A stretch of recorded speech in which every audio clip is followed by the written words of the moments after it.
What is up guys, I hope everyone is doing good. And yes, I no longer have a beard. Who are you? Obviously for work reasons, so I apologise for, So I can't actually believe I am saying this, but this is my very first gaming phone. I don't know why, but I seem to have missed out on a load of them, unfortunately. So, say hello to the Black Shark 3. I have the base model here, but there is also a Pro model, so if you want to see a review and gaming test of that model, hit the like button, leave a comment down below, and I will definitely try to make that happen. It looks pretty awesome, it's got shoulder buttons, all that good stuff, so it's definitely worth checking out. So today, obviously, we are going to put the Black Shark 3 through my usual gaming test, which means on-screen FPS, battery usage, temps, all that good stuff, just so you guys know exactly what you are getting into. But first, let's go ahead and take a quick look at it. So as you can see on the rear, we do have some RGB that is fully controllable via the built-in app, and it's pretty useful for notifications, etc. And before anyone asks, of course, it uses some of your battery, but it is an LED, which is probably tiny and hardly uses any. I've been using it since I got it and really haven't noticed much of a difference, as the battery is pretty awesome anyway. If you don't like it or you're a party pooper, you can just go ahead and turn it off.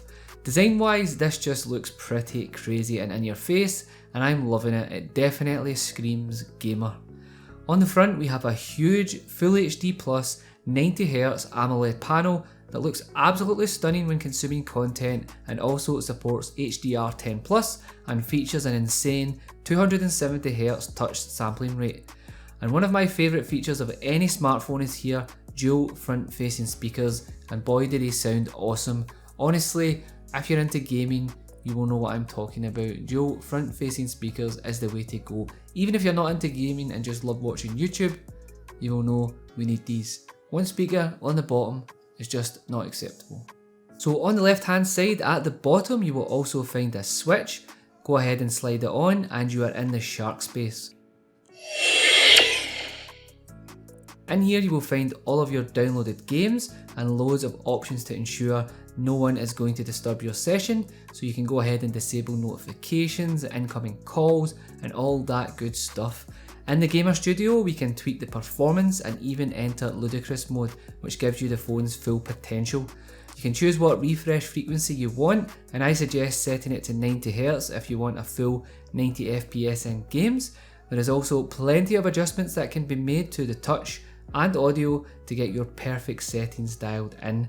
If you're lucky enough to have any of the accessories, you can connect them up in here as well. One last thing worth noting before we dive into the gaming test is that while in game, if you swipe down from the right hand corner, you can get quick toggles for settings and can even monitor in-game FPS, battery temps and CPU frequency. So I went ahead and checked this against my usual software, which is Gamebench, linked down below.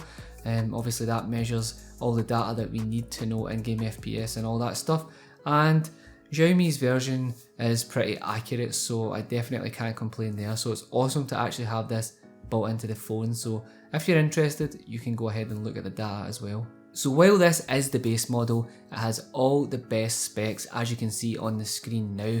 They definitely didn't hold back at all. Obviously we have 8GB of RAM on this model, and if you upgrade to the Pro you can go ahead and get 12, and you have 128GB of onboard storage, so that's plenty for all of your games, etc. So I will be doing a full review on this, obviously, as it's a gaming phone but it has many other quality aspects. But with that said, let's just jump in and check out the gaming.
So as you can see, the Black Shark 3 handles gaming absolutely perfectly. In titles that support the 90Hz refresh, you get that 90 frames per second.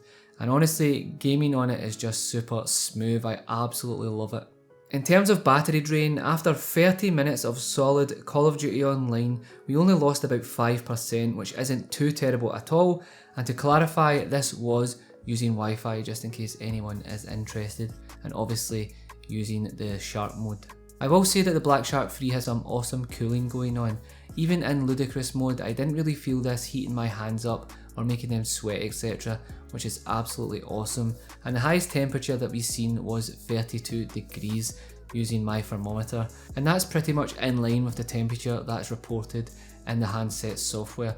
If we go ahead and click the FPS, you will see that you get a nice little slide out that lets you know the temperature of the battery and also the CPU frequency. So it's nice to see that it's definitely pretty accurate. So what do you think of the Black Shark 3? Obviously it's pretty awesome for gaming. It's definitely got a wild design. It's definitely out there with the RGB on the back. Is this a phone that you would rock? For the price, in my opinion, this is absolutely insane. As you can see, it's not available in the UK as of yet, but you can pick this up for under $600, which absolutely blows my mind considering the specs that you get. And honestly, out with gaming, when it comes to the camera and all that other good stuff, you will not be disappointed. I am dropping a full review on this probably at the end of this week, so definitely stay tuned for that, as you will want to see how good the camera is. I was honestly blown away. I wasn't expecting much, but I was definitely surprised. So with that said, let me know down below if you have any questions, and as always, stay safe, be kind to each other, and I will catch you on the next one. Peace.